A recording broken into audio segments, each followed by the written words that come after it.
Lab testing, what you need to know to make sure that the food and products you're using are safe. Hi, this is Dr. Mercola helping you take control of your health. And today we are joined by John Fagan from HRI Labs, who is an expert in this area and is going to enlighten you about all the subtleties you may not have been previously aware. So welcome and thank you for joining us today, John.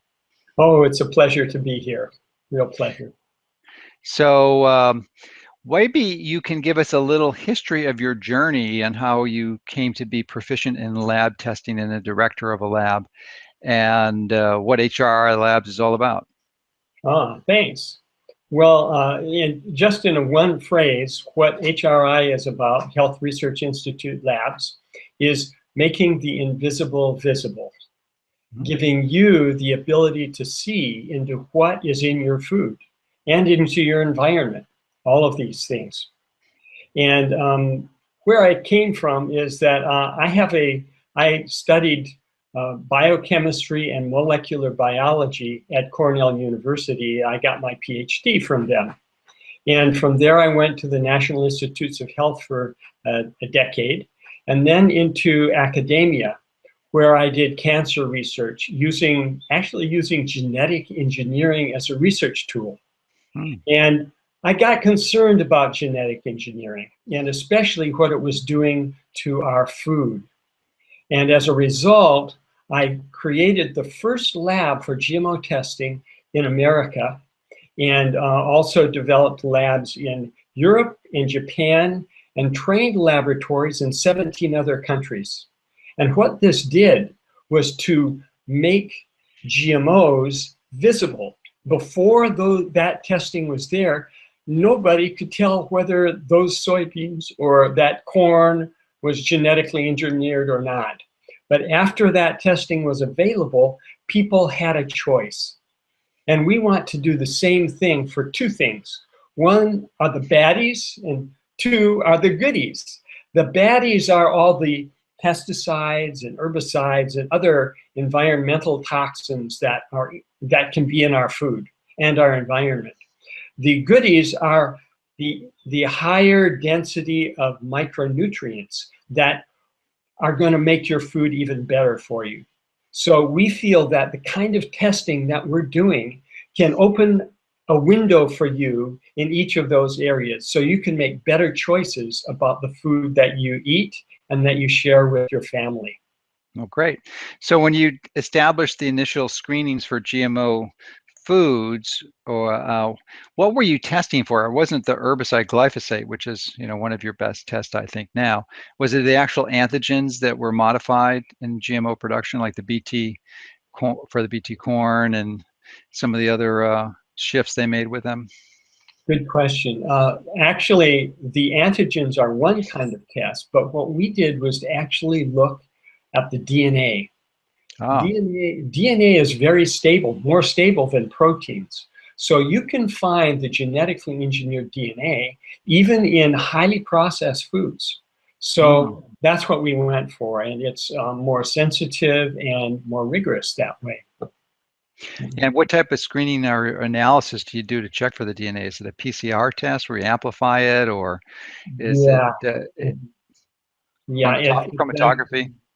Yeah, so we use, and it can still, this is in use, is the polymerase chain reaction, which is a method that can detect, even because it amplifies the signal by cyclic amplification, it can detect one or two molecules if they're present. So we could, for instance, detect a single genetically engineered corn kernel in a bag that contained 10,000 or more such corn kernels. Very sensitive. So you have a chromatograph too, and maybe you can discuss that, because this seems to be one of the central pieces of equipment you have at your lab that really allows you to test for a wide variety of things, and maybe explain, the reason why a lot of labs don't have this, because of the cost and the complexity, and really getting certified through the analytical labs to do the testing legally. Yeah. this is what we have come up, we've developed now, is it's called liquid chromatography linked to a mass spectrometer. Liquid chromatography is capable of taking a sample of food or of something that you're gonna, some orange juice or whatever you're interested in, and fractionating it into literally hundreds of compounds, separating them out. And then that is fed into a mass spectrometer, which is a machine that measures ultimately molecular weight of whatever it's looking at. And with that, you can detect at extremely low levels and identify very specifically almost any compound that's out there, any natural or unnatural compound. And at very low levels, really down to the parts per trillion, literally. To give you a sense of what that means, 40 parts per trillion, which is a limit of detection that we have for some materials, is like if you were to take a single drop of that chemical and put it into 20 Olympic swimming pools, dilute it into 20 Olympic swimming pools full of water, that's the level of dilution that you would have to get at that level. So it's extremely sensitive. That's great. And with yeah. And there's a significant barrier to entry because most labs don't have this level of equipment complexity, and because of the cost and the challenge in training certified technicians to run that. So why don't you describe how common these pieces of equipment are, and how many labs have access to them?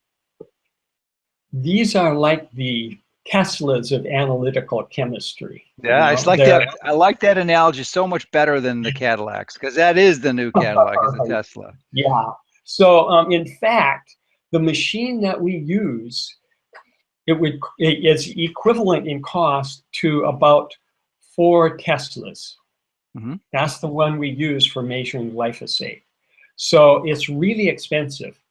And for this reason, even many of the analytical labs out there don't have access to this.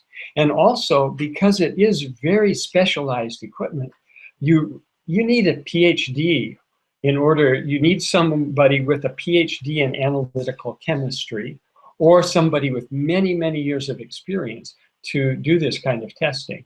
And this is why, in fact, what we're doing is it isn't one of a kind, but it's unique in that way. And yeah, so yeah. Why don't we go a little bit on a tangent to some of the politics involved here? And one of the reasons why we were so interested in collaborating with your lab is that many of the conventional commercial laboratories out there that are used, supposedly independent labs to confirm the purity of some of the raw materials, actually are not very truthful. And in fact, in our experience, they provide really prejudicial, distorted, incorrect information. So if this is a topic you don't want to delve into, that's fine. But if you're willing to discuss that, I'd appreciate it, because to me, that's one of the great features or benefits of a lab like yours. It really is objectively true. Yeah, there are actually 2 factors. One of them is the the politics of it, and the other is the economics of it. Most of these food labs are really working their primary customers, even though they're quote independent. Their primary customers are the big food companies. Mm-hmm. They don't want to embarrass them. They don't want to bring anything to the surface on that level. So they tend to give very superficial numbers. And typically what they do is they work to thresholds that are established not based on science and safety, but based on politics and convenience. So for instance, you can go to the FDA website or the USDA website, and they will say, oh, a given crop, wheat, should have less than such and such amount of glyphosate in it. Glyphosate is the herbicide that's the most commonly used chemical, agrochemical, and it's now been demonstrated to cause cancer, to cause liver and kidney damage, and also birth defects. So you'll find there a number for it. But in fact, if you go to the scientific literature, you discover that in fact, levels 100 or 1,000 times lower of glyphosate, levels that much lower, are in fact toxic to the system. And for that reason, those government established thresholds are not they're not meaningful. Yes, indeed. In fact, that was the early name of your lab, the People's Lab, but then you changed it to HRI, Health Research Institute. Mm-hmm. So, I mean, just before we leave the topic, I just wanted to emphasize to people watching this that the many companies that are selling food, primarily in the food industry, not so much in the supplement industry, although that happens in the supplement industry too, it's more pervasive in the food industry, is they use these bastardized, manipulated settings to prove that they are safe when in fact they aren't, because they've changed the way that they're looking at it. It's just the way they do science. So it's important to know that, and it's important to know that HRI does not do that, that you're getting the truth, that there's no industry bias in your lab, and which is one of the reasons why we're so glad and delighted to collaborate with you. Thanks. Yeah, so one of the big things that you're testing for, and is there may be other labs that test for it, that is relatively unusual, would be the glyphosate, the most common herbicide used in the world, to the tune of 5 billion with a B tons per year.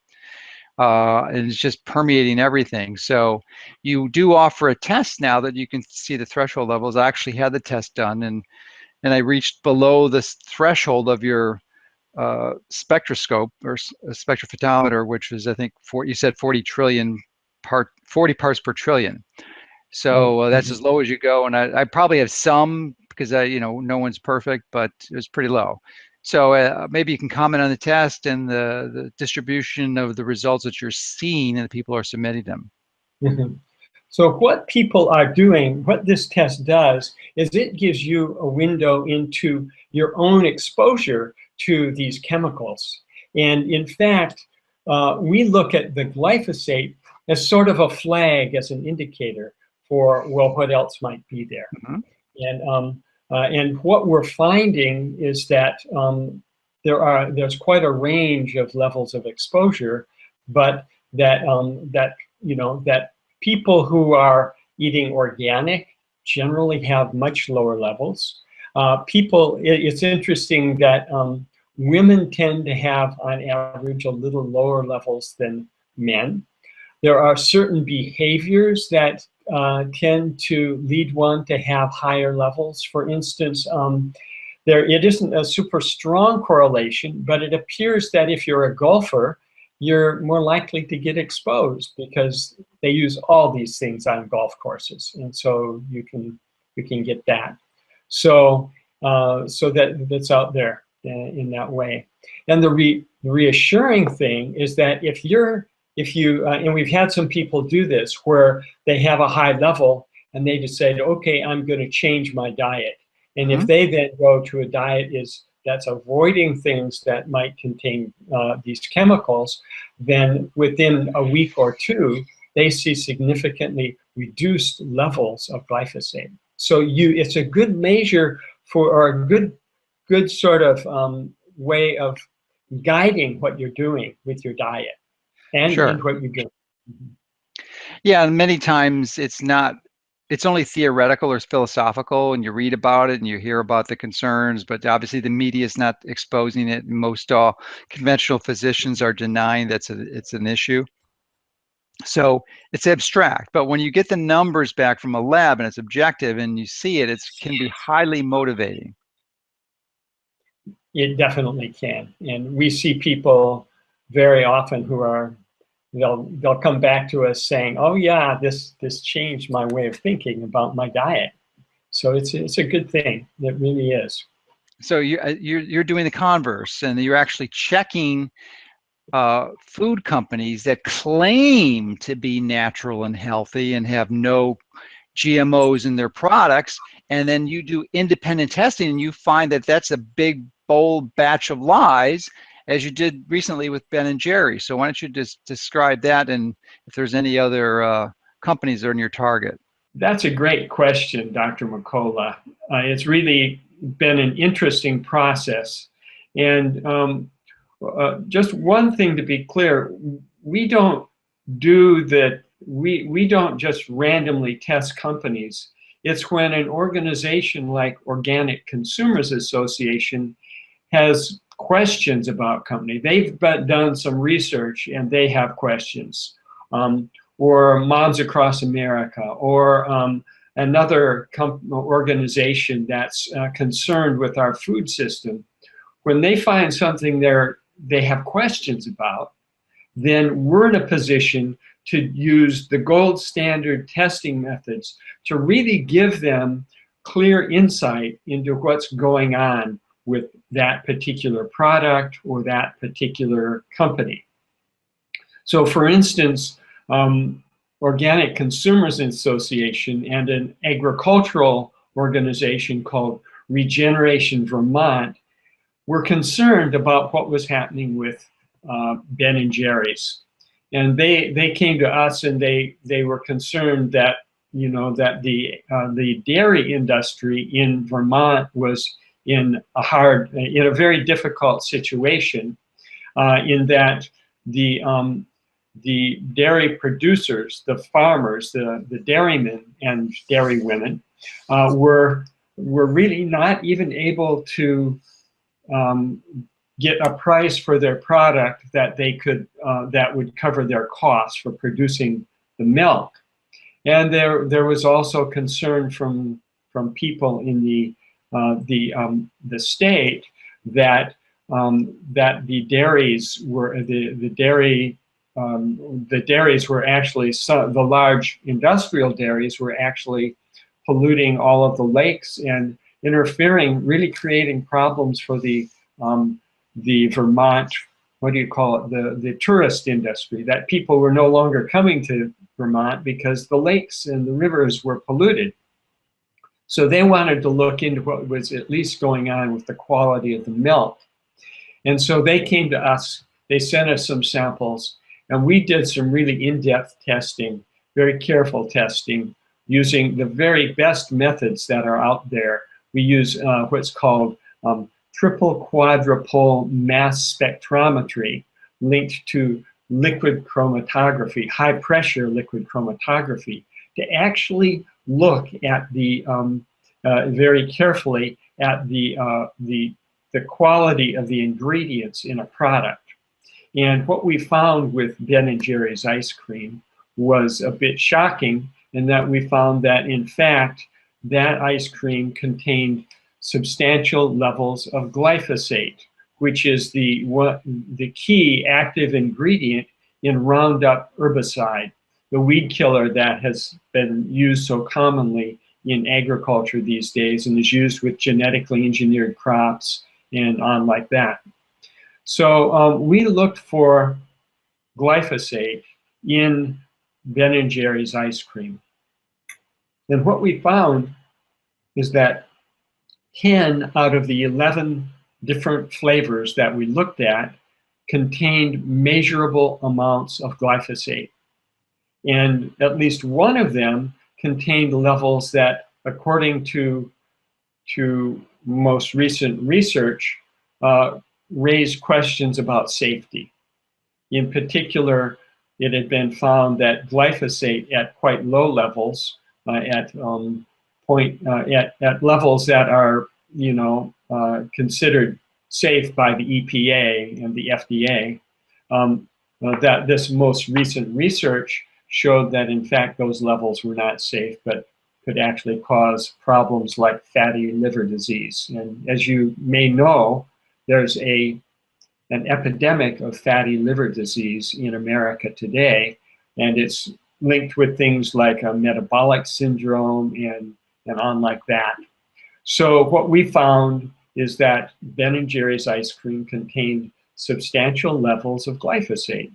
And then the Organic Consumers Association has been discussing those results around the country, and discussing with Ben & Jerry's if they could do something about that. And the obvious, most logical thing for them to do is to begin to use ingredients that are organic instead of just conventional ingredients, because organic bans the use of things like glyphosate in the production of crops.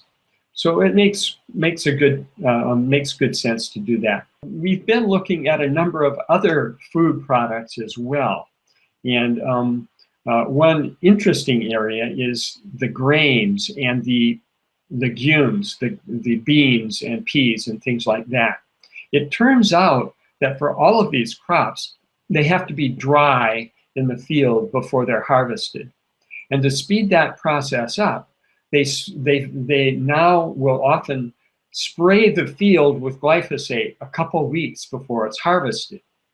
And this is fresh sprayed before they harvest the crop. And this can have big problems. It turns out that the levels of glyphosate that we're seeing in breads and other things that contain wheat, or in legumes, beans, garbanzo beans, things like that, are quite substantial. Oats and barley and things like that. It's been found that, for instance, Quaker oats contains very high levels of glyphosate, and you can actually find it in the urine of people who've been eating Quaker oats. So these are the kinds of problems that are coming up out there, and all that's needed is for the wheat producers and grain producers to change their practices so that they're not spraying the fields with this weed killer immediately before they harvest it, and it will solve those problems. So we've been looking at a number of crops that way. So doing this testing, we believe, is making something that's been invisible visible to us in our food system. When you take spinach home from the grocery store for your family, you pick up this spinach, it looks green and fresh and healthy, but it could contain, based on even USDA and the Center for Disease Control, CDC, testing that's been done, you find out that on average, a vegetable like spinach that you buy in an American grocery store is going to contain or carry on average 8 different pesticides. That's 8 different pesticides. And you're taking it home to feed your family without knowing that that's the case. And the reason you aren't able to know that is because the chemical companies have done a really good job basically lobbying our government so that nobody in the supply chain has to talk about these herbicides and pesticides and these other agrochemicals.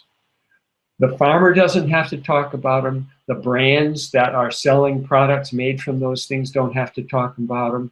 The grocery stores don't have to.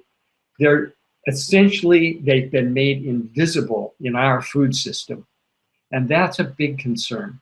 So what we're doing is we're doing testing using rigorous methods, the very best methods out there, most sensitive methods out there, to make these invisible things visible so that you know more about what's in your food system and in the foods that you're giving to your families.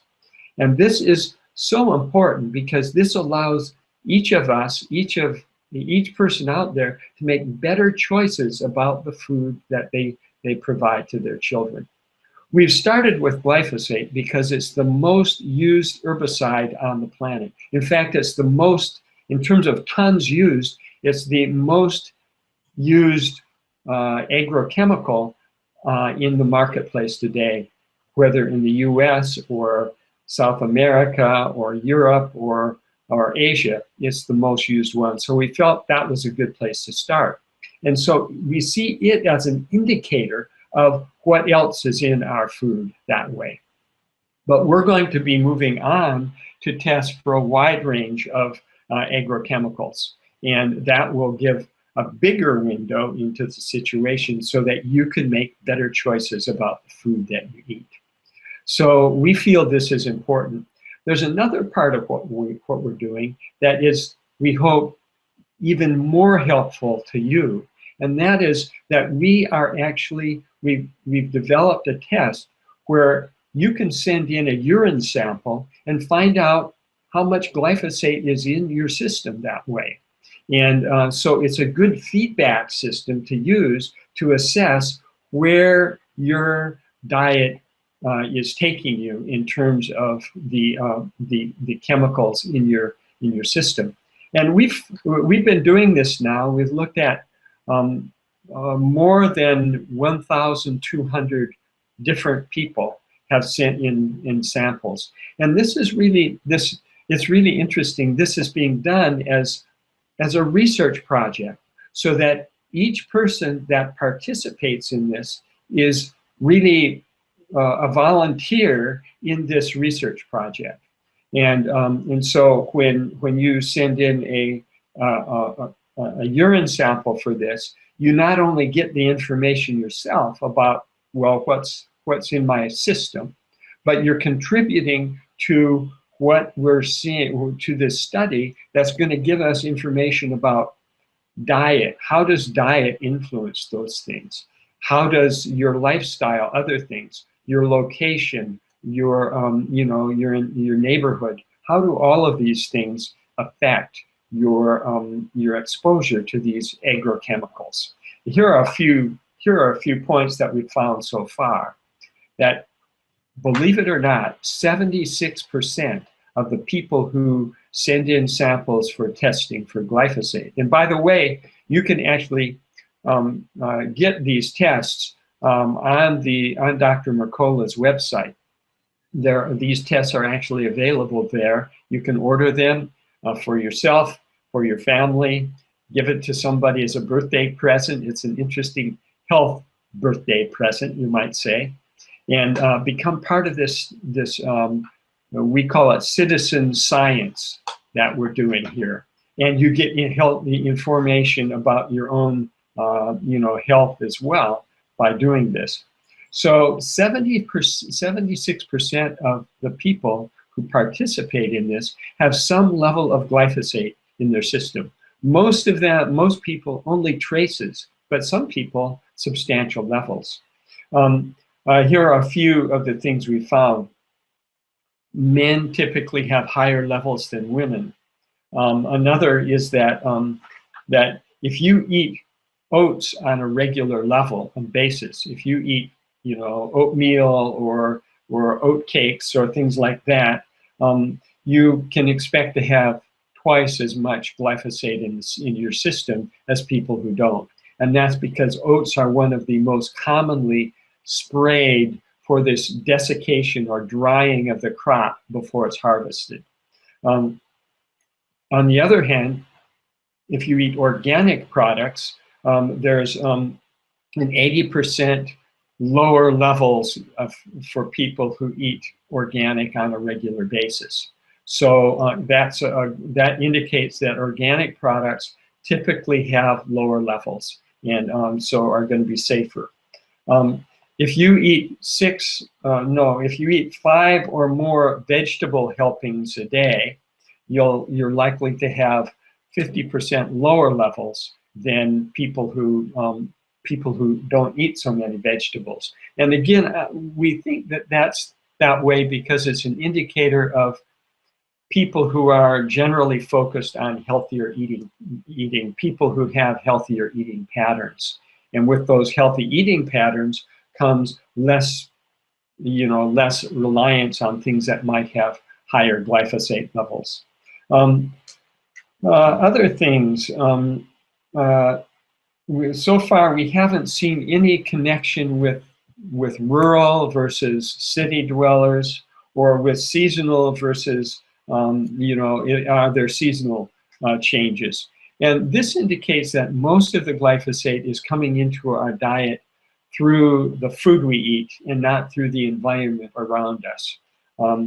Though we have seen some interesting things. For instance, in the Midwest at least, we're seeing that rainwater has quite substantial levels of glyphosate. And this is because during the growing season, much of the glyphosate is sprayed aerially. You'll have these crop dusters that come across the fields and spray, and there's always a lot that gets picked up in the wind and carried away, and then the rain will carry it down to the ground.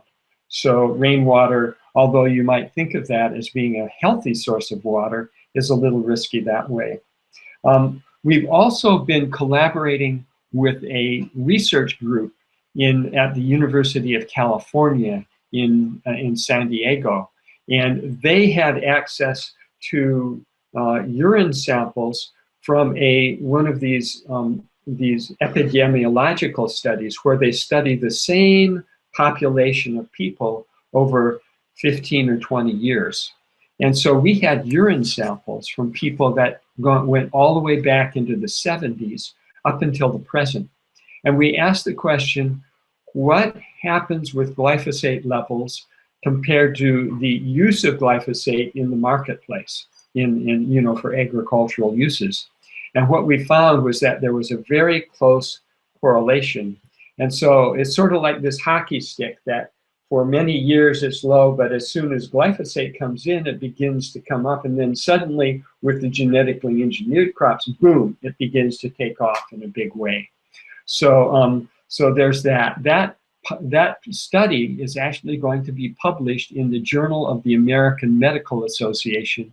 It'll be coming out in October of this year. So keep your eyes peeled for that. It will be coming out in the near future. And very interesting because it shows that there's a clear correlation between the use of this in agriculture and the level of exposure of the population. So these are a few of the things we found to date. And we find this pretty interesting results. And we feel that this is useful mostly because, as I said before, it makes what's invisible visible and allows us to give you better information about what is safe to eat and what isn't, and how to guide your diet so that you're going to reduce the risk of exposure to this chemical as well as other things. And remember, these chemicals, there's growing evidence that low levels of these things interact with each other, so that you have a little glyphosate here and maybe some atrazine is from another place, and those together might have some nasty impact in that way. Or chlorpyrifos or something else like that might interact. I can't say that that's the case for, but I'm just sort of giving it as an example. Glyphosate and some other pesticide might interact and cause problems that neither one of them would cause if you had doses of just individuals. So that's where we are with things today, and we're working really in a focused way to look at other aspects of our food system, and looking not just for the pesticides and the negative things, but we want to look and understand what are the connections between the way that food is produced by the farmers and its nutritional value. And what the hints are that we're seeing is that healthy soil makes healthy food, makes healthy people. And we're going to be going into that using these very sophisticated high pressure liquid chromatography linked to mass spectrometry to look at all of the nutrients at once. With these machines, we can look at, from a single sample of broccoli, we can look at 500 to 1,000 different metabolites, different nutrients that would be present. And in one swoop, give a sense of what all of those are. And well, how does regeneratively produced broccoli compare with broccoli that's produced using chemicals? Or how does a CAFO chicken, a chicken that's produced in a confined animal feeding unit or operation, how does it compare in nutritional value to a chicken that's been produced in a regenerative pasture-based production system? We don't have the answers to that yet, but I'll bet you that we're going to find big differences in the nutrition. The protein value may be the same, and the fats and the carbohydrates that are present, but the micronutrients, we're going to see big differences. And it's those micronutrients that make the difference in terms of the health of your physiology and the strength of the bones that you have, and the balance in your physiology. So we hope that we're going to be able to bring some really powerful new information to you in this way. And for this nutrient work, it's quite interesting because the machines that we're using, the instruments that we're using, are often used by scientists for looking at metabolites in the physiology. They'll take a sample of serum and run it through one of these machines to see what the metabolites are, and what happens when you have a certain health problem, or when you take a certain drug or something like that. But what we're doing, instead of doing metabolomics, we're doing milkolomics and metalomics and wheatalomics, looking at the balance of these nutrients that are present in these different things. It's really applying this very sophisticated, very powerful instrumentation for this new application, so that we can see more deeply into our foods, and you will benefit from better choices when we come up with this data. So that's where we are with things at this point, and where we're going with them. One of the interesting things about using these very powerful research instruments to look at food purity is that Dr. Mercola is actually beginning to use these to look at the quality of their own products. And so you might say they're on the leading edge, in that they're already looking to make sure that the products that they're offering to you are going to be maximally safe, maximally pure, maximally having the highest authenticity that would be possible. So by doing that, they've added another level of quality control to the processes, to their standard quality control methodologies. And this takes them way beyond the limits of what most companies are doing in terms of testing the quality and the safety and nutritional value of their product. Thanks so much for watching. Remember, hit the like and subscribe button so you can get more videos that can help you and your family take control of your health.